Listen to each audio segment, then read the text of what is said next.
Patricia Krenwinkle and Leslie Van Houten are two names indelibly tied to the horrors of the Manson family's crimes in 1969. But before they were convicted murderers, they were, by all accounts, good girls. They grew up in middle-class homes, participated in school activities, and dreamed of lives far removed from the violence and infamy that would come to define them. How then did these women transform from promising young lives into perpetrators of one of the most infamous crime sprees in American history? For Patricia, Katie, Krenwinkle, the journey began with a deep-seated insecurity. A shy girl, she once contemplated becoming a nun. She was a Girl Scout, a diligent student, and by all outward appearances, a girl who followed the rules. But behind that exterior, she struggled with self-worth, bullied for her looks and her weight. When Charles Manson entered her life, he became the first person to tell her she was beautiful, the first man to make her feel seen and loved. That validation was powerful enough to lead her down a dark and destructive path. Leslie Van Houten's story is different, but no less tragic. Raised in a comfortable Southern California home, she excelled in school and had aspirations of living a fulfilling life. But an unwanted abortion, forced upon her by her mother during her teenage years, shattered her sense of self. Leslie began experimenting with drugs, seeking solace in spirituality and the counterculture of the 1960s. When she met Manson, he offered her a way to escape her pain, a community that seemed to understand her need for belonging and purpose. That promise came at a catastrophic cost. In 2 years, under Manson's influence, both women went from seemingly ordinary young women to willing participants in brutal murders. For Patricia, it was a chance to prove her loyalty.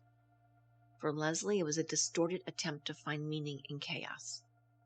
Decades later, Patricia Krenwinkle remains in prison, the longest-serving incarcerated woman in the country, while Leslie Van Houten was granted parole in 2023 after a controversial and prolonged battle for her release. In this episode, we explore how these good girls turned bad, what drove them to commit the unthinkable, and whether decades of reflection and remorse can lead to redemption. Are these women defined forever by the worst moments of their lives? Or is there a path forward for those who once seemed irredeemable? Leslie Louise Van Houten was born on August 23, 1949 in Southern California. Raised in Altadena with an older brother and 2 younger adopted siblings, she led an active, happy childhood. Choir, Bluebird Girl, Homecoming Princess, and student body secretary. But at 14, her parents divorced, and a pivotal moment followed. She discovered her brother smoking marijuana and blackmailed him into sharing. From almost the first hit, I was a goner. I loved getting high, she recalled. By 17, Leslie was pregnant and suffered a traumatic illegal abortion arranged by her mother at home. She later shared, "I began contracting, and my mom told me to be quiet. Ultimately, I aborted. Remembering how afterward, I delivered the fetus in her bathroom and learned she buried it in our backyard." Deepening drug use led her towards spiritual exploration and eventually into the orbit of the Manson family. She met Bobby Beausoleil and Catherine Gypsy Cher in San Francisco and joined them on the road.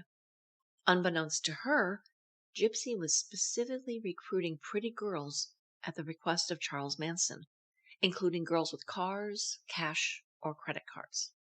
But upon arriving at Spawn Ranch, Charlie was angry with Gypsy. He wanted Bobby to stay, and Gypsy wanted her and Leslie to leave Bobby and go with Charlie. Eventually, Manson agreed, but he held Bobby's wanderlust against Leslie and rebuked her repeatedly for not being enough for Bobby to stay. Leslie did not have a close relationship with Manson. Even Tex Watson noted that she was uncomfortable having sex with the ex-con.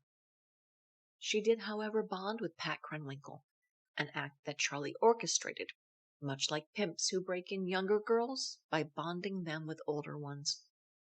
Charlie remained critical of Leslie, reminding her to give up the belief system she had formed as a child under her parents' guidance, encouraging LSD use, and asking her repeatedly, "Would you die for me?" By the summer of 1969, Manson knew that Leslie was dissatisfied. She began spending time with the bikers, and Charlie asked Tex to keep a special eye on her. Once, Charlie took her to the top of a cliff and warned her that either she believed in him or she might as well just leap to her death. Leslie was not selected on August 8th for the murders that would occur just overnight at Cielo Drive. But in the morning, Pat Krenwinkle told her about it. Their bond, Leslie's fear of Manson's reprisals over her perceived loyalty, convinced her that she should accept if Manson approached her. He did, hours later. He met me, asked if I believed in him enough to kill, and I said yes. I wanted to show I was a good soldier. In the hours just after midnight on August 10th, Leslie, Pat, and Tex murdered a married couple. Leslie also stole a bag of coins from the property as the killers departed. And while technically she did not take the life of either Lena or Rosemary LaBianca, she was morally and legally responsible for their deaths. After Leslie Van Houten's arrest in October 1969 in Death Valley, she entered a mental and emotional downward spiral that quickly became apparent to her court-appointed attorney, Marvin Part. In a December 29th session at Sybil Brand Institute, Leslie spoke of mystic visions tied to the Beatles songs and biblical prophecy, believing them to be coded messages tied to the family's murderous mission of that summer. She said that it had to be done for the whole world's karma. We had to kill somebody for it to be complete. In later interviews, she denounced Part and admitted she said what he wanted me to say. By early 1970, Leslie's mental state further deteriorated. Her attorney noticed dissociative language in his client that suggested psychotropic instability. She confided to him that she believed herself a tiny fairy waiting to grow wings. Despite these signs of dissociation, Leslie steadfastly refused psychological evaluation. When a psychiatrist appeared as part of defense counsel's motion, she recoiled, supporting Manson's conviction that she was influenced more by Vietnam and television than by Charlie. She ultimately rejected Marvin Part, citing his attempts to pathologize her, and replaced him with Ronald Hughes after being legally declared sane in February 1970. This defiance and her substitution of attorneys signaled her increasing alignment with Manson's insistence on loyalty and mistrust of legal authority.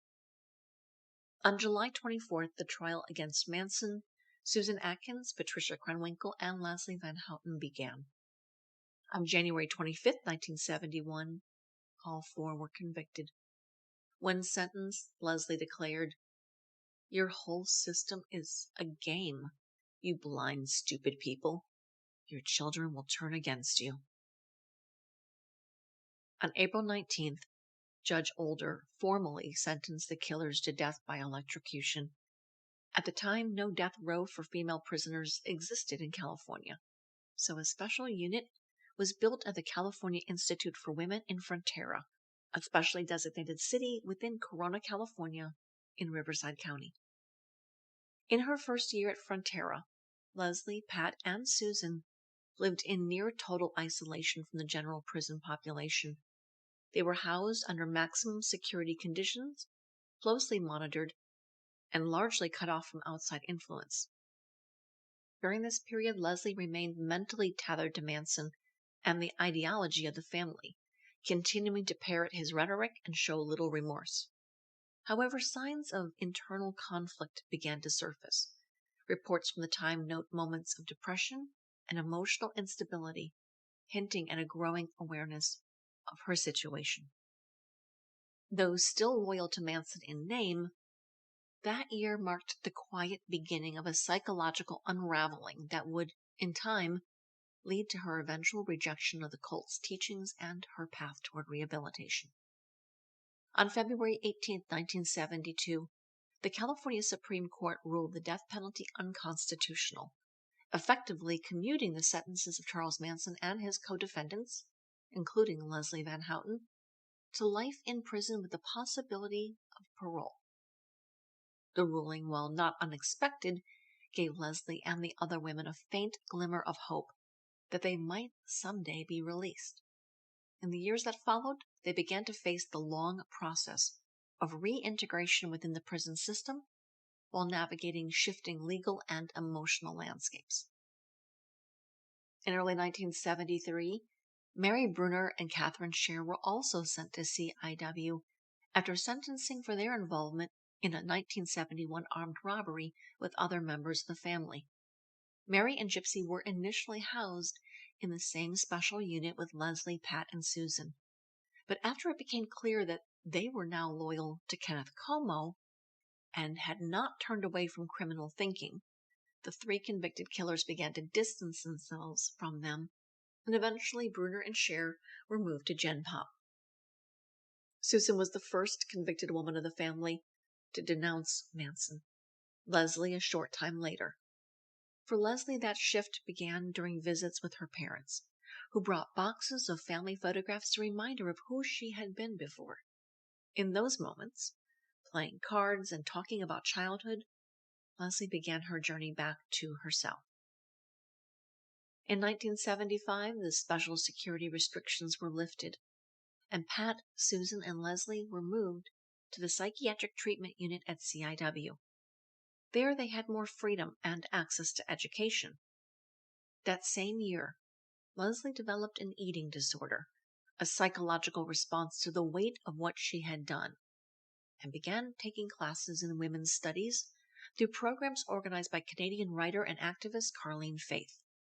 The women engaged in seminars on poetry, politics, women's history, and music, often in dialogue with figures from the feminist movement, such as Holly Near and Judy Grahn. Faith's mentorship would later form the foundation of her 2001 book, The Long Prison Journey of Leslie Van Houten, and the 2019 film, Charlie Says, which chronicled the early transformation of the Manson women behind bars. In 1976, attorneys for Van Houten and the others began preparing for possible appeals. That same year, Leslie's original conviction was overturned after it was determined that her legal defense had been compromised by the disappearance of her first lawyer, Ronald Hughes. In 1977, she was granted a retrial. While awaiting court proceedings, Leslie was temporarily released. She took a job as a legal secretary, rented an apartment, drove herself to court, and even attended the Academy Awards with a friend. Her first retrial ended with a hung jury in August of '77. A second retrial followed, and this time, evidence was presented about the items Leslie stole from the La Bianca home, elevating the charges to first-degree murder and robbery. In 1978, she was convicted once again and sentenced to life in prison with the possibility of parole. She was returned to CIW. In 1982, Leslie married William Sywin, an ex-convict she had met through the prison system. She later admitted that her motivation was largely due to her desire for physical intimacy, as marriage permitted conjugal visits at the time. The marriage ended swiftly when Sywin was arrested for grand theft auto. During his arrest, authorities found a women's prison guard uniform in the trunk of his car. Speculation swirled that he may have intended to aid in Leslie's escape. She denied any knowledge of the plan and promptly filed for divorce. Throughout the 1980s and beyond, Leslie's focus shifted fully to education, reflection, and accountability. She continued to work within the prison. eventually becoming a peer mentor and an editor. She also won a number of literary awards and participated in 12-step programs centered around addiction, recovery, and codependency. She personally raised literacy rates among the women she served with, helping many of them to learn how to read. Leslie Van Houten became eligible for parole in 1985 after her second conviction. Despite being viewed favorably, even by prosecutors, as the most likely family member to gain parole, for decades she was denied release.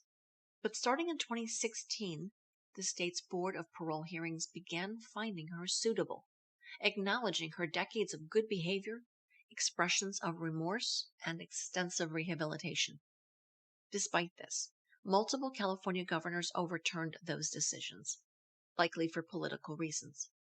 Jerry Brown denied her release in both 2016 and 2018. Gavin Newsom followed suit in 2019, 2020, and 2022, each time citing the severity of her original crimes and casting doubt on her insight and accountability. In May 2023, the tide finally shifted. A California Court of Appeal unanimously ruled that Governor Newsom's 2020 denial was unlawful.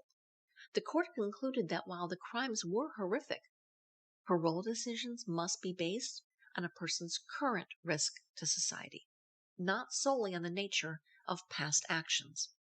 The court emphasized Van Houten's full disclosure of her motives, including her vulnerability to Manson's manipulation, her drug use, and her struggle to detach from his influence. After a protracted battle, Newsom ultimately declined to challenge the court's final decision, paving the way for Van Houten's release. On July 11, 2023, after more than 53 years behind bars, Leslie Louise Van Houten walked out of prison. Her release marked the first time a Manson family parole denial had been overturned by the courts and upheld without further appeal. The decision was seen by many as a landmark in the evolving legal debate around rehabilitation, executive authority, and the treatment of high-profile offenders. Van Houten's prison record, marked by continued education, writing, mentorship, and more than 5 decades of discipline, ultimately swayed the legal system to deem her no longer a threat.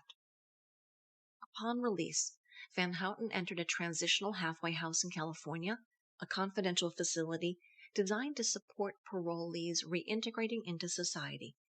She remains under parole supervision for up to 3 years. While she has not publicly confirmed employment, it is believed that she earns a modest living through editing work, as well as perhaps by mentoring others or working with community-based programs. Now in her mid-70s, Leslie Van Houten is reconnecting quietly with friends and surviving family. Her exact location and day-to-day life remain undisclosed, in accordance with parole protocol and in consideration of her high-profile past. While she has expressed deep remorse to the public and to her victims, as well as gratitude for the opportunity to live freely, her reintegration is deliberately low profile, balancing her right to privacy with the state's continued supervision and public interest in one of the most notorious criminal cases in American history. She has given no public statements since her release. In September 1967, Charles Manson was traveling the West Coast with Mary Bruner and Lynette Fromey when he met 2 sisters, Charlene and Pat, living near Manhattan Beach. When Charlene heard Charlie had no place to stay, she offered him their couch, but he quickly set his sights on her 18-year-old sister. Patricia Diane Krenwinkle was born in December 1947 in Los Angeles. Her father worked in insurance, and her mother was a homemaker. Pat and her older half-sister, her mother's daughter from a first marriage, grew up in a working-class neighborhood. She was especially close to her father. Her mother, a Southern belle, was generous and charitable. But family conflict cast shadows. Her parents' unhappy marriage left her in the crossfire. My father wanted all my attention. I was the object in a wicked game of vengeance with my mother. Her father also rejected Charlene, who developed a drug addiction in her teens. In school, Pat was teased for her weight and her body hair. She had an undiagnosed endocrine problem. Her parents divorced during her teens, and she moved with her mother to Alabama, where she was miserable. She returned to Los Angeles to live with her father and attended University High. Though she made a few friends and passed her classes, she felt aimless and began smoking marijuana. She returned to Alabama briefly to attend a Jesuit college, but dropped out after one semester.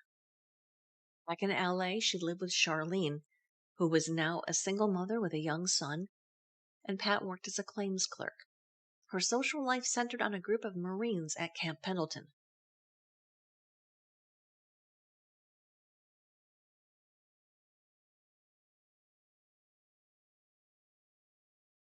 Pat was also religious, quoting the Bible easily, and believing that people came into her life for a reason.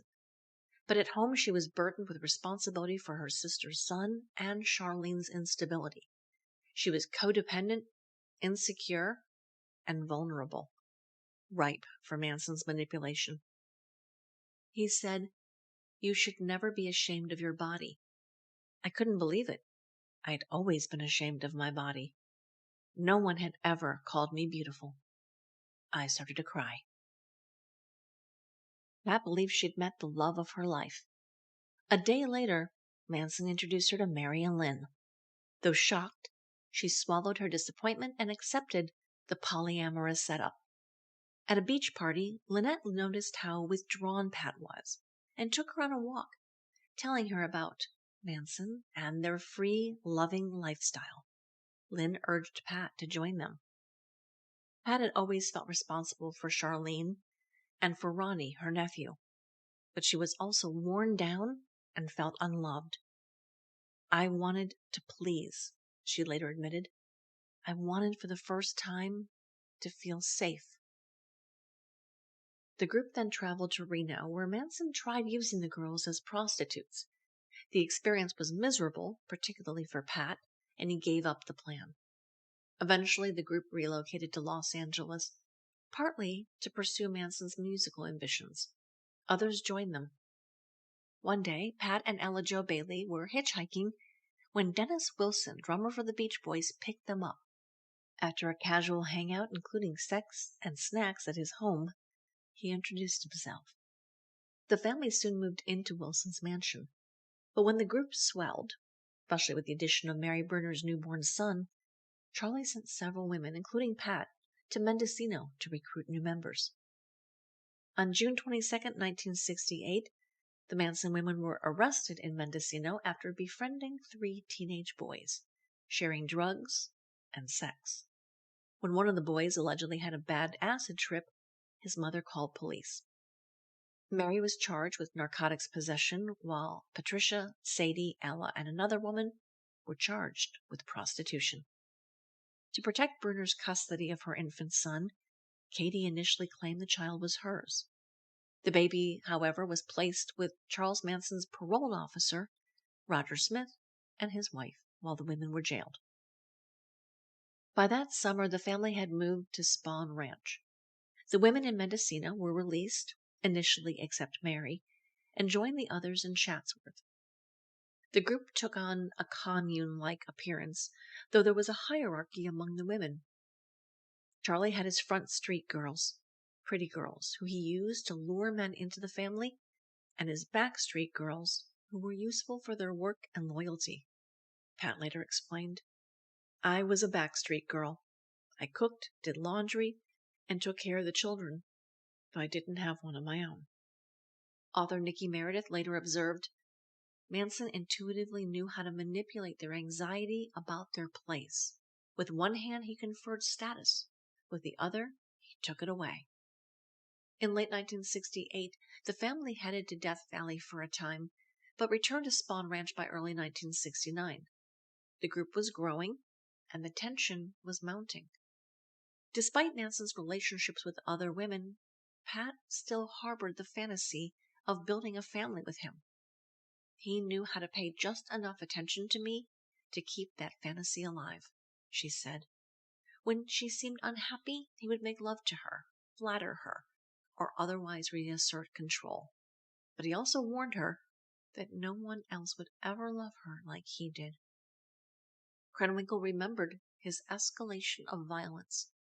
He grabbed me by the hip, jerked me by the hair, and said, "You won't ever laugh at me again." In the woods, he threw knives and hatchets over my head. At times, he gave me to other people for sex. After a July 1st confrontation in which Manson shot a black drug dealer named Bernard Crow, Spawn Ranch braced itself. There were more weapons, watch shifts, and an atmosphere of paranoia. "We started to have a lot more guns at the ranch," Pat recalled. "People were on lookouts. We were running on fear." He asked us constantly, "Will you die for me?" In August 1969, Manson allegedly ordered what became the Tate LaBianca murders.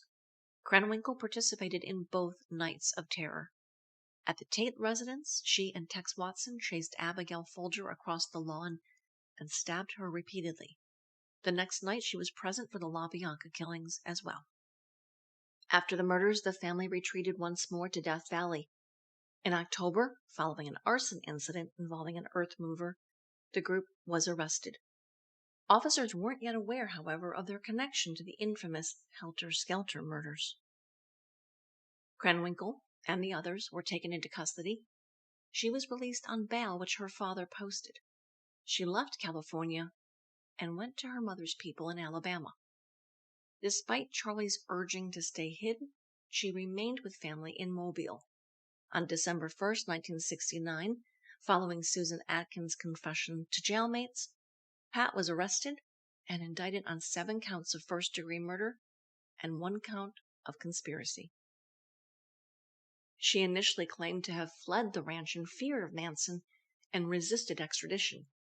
But by February 1970, she waived those proceedings and flew back to California. Her first court appearance was on February 24, 1970.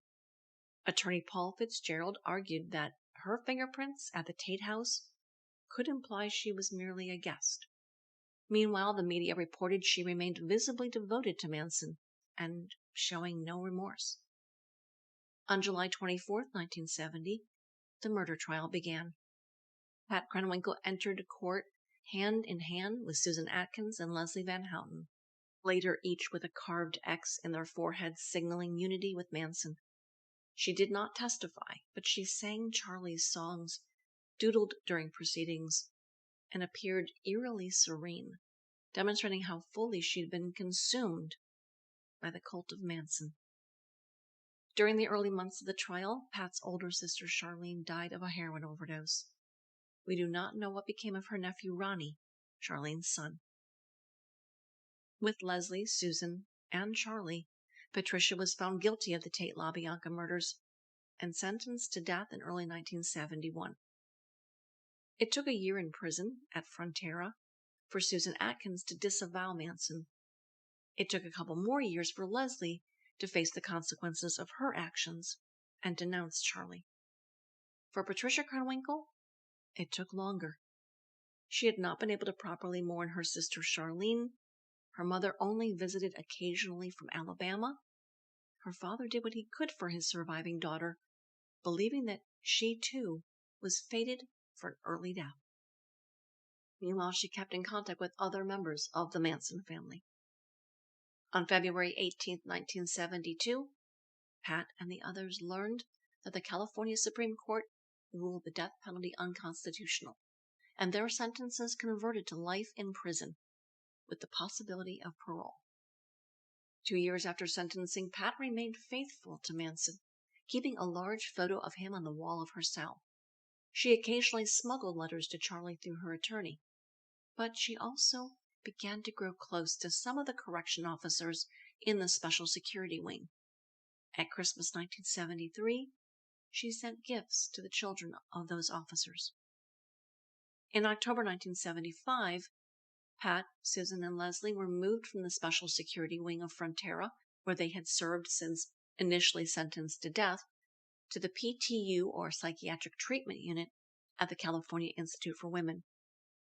There, the three women were able to live a less restrictive life and open up opportunities for each to gain a higher education. Eventually, all three moved to general population. A mid-70s photograph showed her flashing a family hand gesture meant to show solidarity with Manson and the others. But after about 4 years of incarceration, Patricia Krenwinkle had finally begun to question Manson's authority.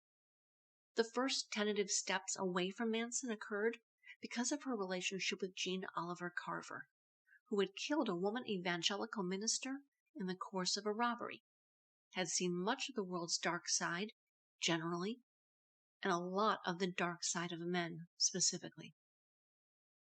When Pat had first arrived, she often talked dreamily about Manson, elaborating on the way he made her feel good about herself, the way he was endowed with special powers, the way he knew secret things about her and other people. Carver would say, "Honey, those are all old tricks. He sounds just like dozens of men I've known. Hustlers, pimps, convicts." That was the beginning of my deprogramming, Pat said. With Carver's help, Pat started to question her passivity when she'd been with Manson. In 1976, the attorneys for Krenwinkel, Atkins, and Van Houten began to review their files in anticipation of a possible appeal of their initial convictions. By 1977, Patricia Krenwinkle was in a relationship with another female inmate at Frontera. She continued to drink and abuse drugs within the prison system. In August of that year, she got intoxicated and was sick for several days, after which she got clean. The girlfriend was paroled in the early 80s. During that decade, Pat was finally treated for her endocrine imbalance troubles and prescribed medication for an abundance of testosterone. In 1987, Krenny, as her fellow inmates nicknamed her, received a letter from a woman named Judy Hansen, a researcher secretly working for Doris Tate, mother of Sharon Tate. Judy gained Pat's confidence, going so far as to tell the inmate that she wanted to write her life story favorably. Pat shared with Hansen several private details that were then repeated to Tate and used against her in parole proceedings. After the revelations about Hansen came to light, Patricia finally joined AA and NA, where she attended meetings with her co-defendants, Susan and Leslie. Pat maintained her sobriety and became a powerful advocate for women incarcerated dealing with addiction. It is believed that she has personally helped dozens of women new to prison get through the worst of their detox symptoms in the early days of incarceration. In the many years since, Krenwinkel took further significant steps toward rehabilitation. She earned a bachelor's degree in human services from the University of Laverne and immersed herself in volunteer programs and peer support work. In prison, she taught literacy courses, assisted women with mental health struggles, trained service dogs, and led groups focused on substance abuse and personal accountability. By all official reports, she has maintained an exemplary prison record with no serious infractions for decades. In more recent years, she trained inmate firefighters to battle California's deadly blazes. According to author Nikki Meredith,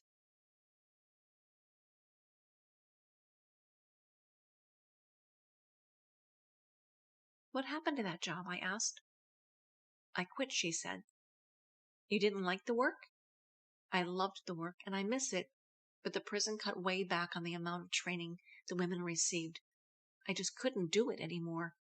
In good conscience, I couldn't send those women out to front lines of dangerous wildfires without adequate training, no matter how much I loved the job." She said quitting the job was another manifestation of lessons learned from her relationship with Manson. "When I was with him, I did what I was told. I obeyed. I won't do that anymore." She maintained her close friendship with Leslie Van Houten for many years, but several years before Leslie's 2023 release from prison, the two parted ways, claiming they differ on key issues related to their past shared history. Krenwinkel's path to parole has been extraordinarily difficult. Between 1979 and 2017, Patricia was denied parole 14 times. She is currently the longest-serving female inmate not only in the California criminal justice system, but in fact among those incarcerated today, the longest-serving woman in the nation. At times, she has taken full responsibility for her role in the murders, and at other times seemed to deflect accountability, such as her 2017 bid to be recognized as a victim of domestic abuse. And then, in 2022, a parole board finally recommended her for release, acknowledging her age, then 74, record of good behavior, and compelling evidence of remorse and transformation. However, California Governor Gavin Newsom reversed that decision, citing her role in some of the most horrific crimes in California history, and concluding that she still posed an unreasonable risk to public safety. In May 2025, after a 16th hearing, another parole board has again found Krenwinkel suitable for release, noting she posed no current threat and had taken full accountability for her past. They emphasize that under California law, rehabilitation must be meaningfully considered in parole decisions. Her supporters, including prison staff and fellow inmates, describe her as humble, kind, and completely changed from the person she was at age 21. However, strong opposition remains. Surviving family members of the victims continue to oppose her release, arguing that the brutality of her crimes outweighs any personal change. As of June 2025, the board's decision awaits a full review before being sent to Governor Newsom, who then has 150 days to accept or veto the recommendation. The outcome could finally determine whether Patricia Diane Krenwinkle will be released or remain behind bars for what remains of her life. Her story raises profound questions. Can true transformation ever outweigh the past? And what, ultimately, is the purpose of parole? Forgiveness? Justice? Or both? The stories of Patricia Krenwinkle and Leslie Van Houten are cautionary tales of how easily young, vulnerable people can be drawn into the orbit of charismatic, manipulative figures like Charles Manson, and from there into violence. For Patricia, the need to feel loved and valued eclipsed her moral compass. For Leslie, the need to prove herself to Manson eclipsed everything, driven by rejection, shame, and a hunger for approval. Over 50 years later, these women are no longer the girls the media once branded them to be. They are elderly women, marked by decades of incarceration, introspection, and for Leslie, a recent chance to begin anew outside the prison walls. While society has often been quick to vilify them, and not without reason, the question remains, how do we balance justice with the possibility of redemption? And good girls who turned bad be seen again as good. Patricia Krenwinkle has expressed profound regret for her actions, acknowledging the devastation she caused and giving her life in service to other women who walked a similar path as she once did. Leslie Van Houten, who spent decades earning degrees and mentoring others in prison, fought tirelessly to prove she was no longer the person who committed those crimes or who behaved so horribly during the trial. As we reflect on their lives, we must also consider the broader social and psychological forces that contributed to their early choices. What makes someone susceptible to such manipulation? How can we create a society that offers better paths for those who feel lost or invisible? And perhaps most importantly, can we reconcile the humanity of individuals like Patricia and Leslie with the horror of their crimes? Their stories remind us that even in the darkest moments, there is the potential for change. But that change comes with a steep price, one they will continue to pay for the rest of their lives.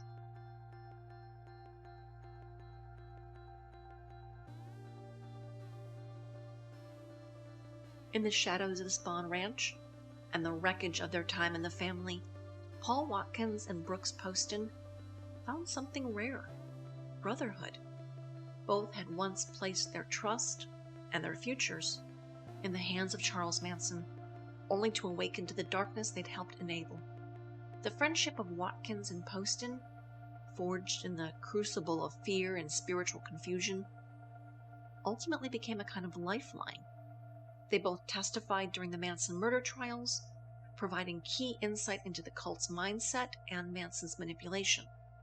But beyond the courtroom, they turned to music together, not just as a creative outlet, but as a way to express sorrow, longing, and survival.